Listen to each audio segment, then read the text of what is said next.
ওই জিবরিল আলাইহিস সালাম মিকাইল আলাইহিস সালাম জিজ্ঞাসা করতেছে 23 বছর ধরে দেখতেছি আপনি কাঁদেন, যখনই দেখি কাঁদেন কেন? তো বলছে উম্মতের জন্য চোখের পানি থামে না।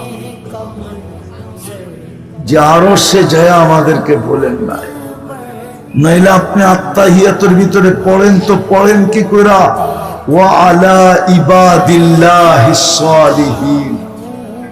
এটা তো আল্লাহর জব কথা ছিল না। আল্লাহ তো বন্ধুকে সালাম দিছেন, দিতে দেরি, চিৎকার দিয়ে উঠতে দেরি করেন না উম্মত। আল্লাহ বলছে এখানে উম্মত, এইখানে উম্মত আসবে না তো কোথায় আসবে? বলে উম্মতের জন্য কি চান আপনি? তো নিজেই বলে দিছেন ওয়া আলা ইবাদিল্লাহিস সালিহিন। যতটুকু আমাকে দিছেন অতটুকু উম্মতের জন্য নিলাম। যে দুনিয়ার থেকে যখন যেতেছিলেন তখনও কিন্তু চোখে পানি ছিল।